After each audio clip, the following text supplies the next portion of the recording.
ঘটনাটা ঘটেছে ঈশ্বরদীর রুটে, প্রায় মধ্যরাতে।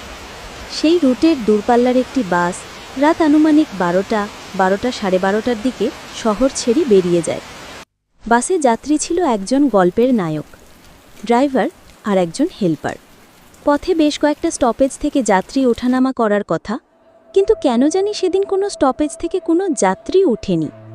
বাসটি শহর ছেড়ে আরও দূরে চলে গেল এবং একটি জায়গাতে, খারাপ জায়গা, লোকের মুখে শোনা, থামল। সেখানে দুইজন লোক দাঁড়িয়ে আছে দেখা গেল।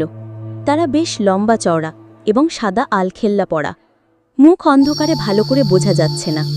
তাদের মধ্যে একজনের হাতে ছোট্ট বাচ্চার কাফনে মোড়া লাশ। তারা ড্রাইভারকে বলল, আমাদের সামনের কবরস্থানে নামিয়ে দিবেন। ড্রাইভার এবং হেল্পার একটু ভয় পেলেও কিছু বলল না। তারা বাসে উঠে এলো। তখন মনে হলো বাসে বেশ মিষ্টি একটা গন্ধ ছড়িয়ে পড়ছে। রাতের বাস, তাই লাইটগুলো সব অফ করা। ড্রাইভারের কাছে বাসটা বেশ ভারী হয়ে গেছে বলে মনে হলো। যতই স্পিড বাড়ায় বাস আর তেমন এগোয় না। অদ্ভুত লোকগুলো সারা বাসে এত জায়গা থাকতে গিয়ে বসল একদম পিছনের সিটে। বাসের অন্য তিনজনের ততক্ষণে কাহিল অবস্থা, ভয়ে যেন সিটের সাথে আটকে গিয়েছে, নড়াচড়া করতে পারছে না। হঠাৎ মনে হলো পিছনের সিট থেকে কড়মড় করে হাড় চাবানোর শব্দ আসছে।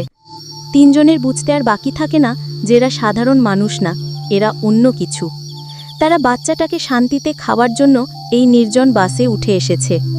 অনেকক্ষণ পরে বাসটা অবশেষে কবরস্থানে এসে পৌঁছালো। তখন ড্রাইভার তাদেরকে নেমে যেতে বলল। সেই একমাত্র যাত্রীটা এরই মধ্যে নিজের সিট ছেড়ে ড্রাইভারের পাশে দরজার কাছের সিটে এসে বসেছে।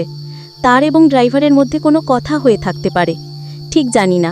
লোক দুইটা যখন নেমে যাবে, দরজার কাছে আসা মাত্রই ড্রাইভার লাইট জ্বলিয়ে দিল। সেই যাত্রীর খুব কৌতূহল ছিল যে তারা দেখতে কেমন। তখন দেখা গেল তারা মানুষের মতোই দেখতে, কিন্তু চোখের জায়গায় বিশাল বড় বড় গর্ত। সেটাই তাদের অশরীরী ভাবটা ফুটিয়ে তুলেছে। তাদের হাতে আগের মতোই ছোট বাচ্চার লাশ, কাফনে মোড়া। তারা সেই যাত্রীর দিকে তাকিয়ে বলল, তোর মায়ের বুকের দুধের অনেক তেজ, তাই আজকের মতো বেঁচে গেলি। এই বলে তারা কবরস্থানে নেমে গেল।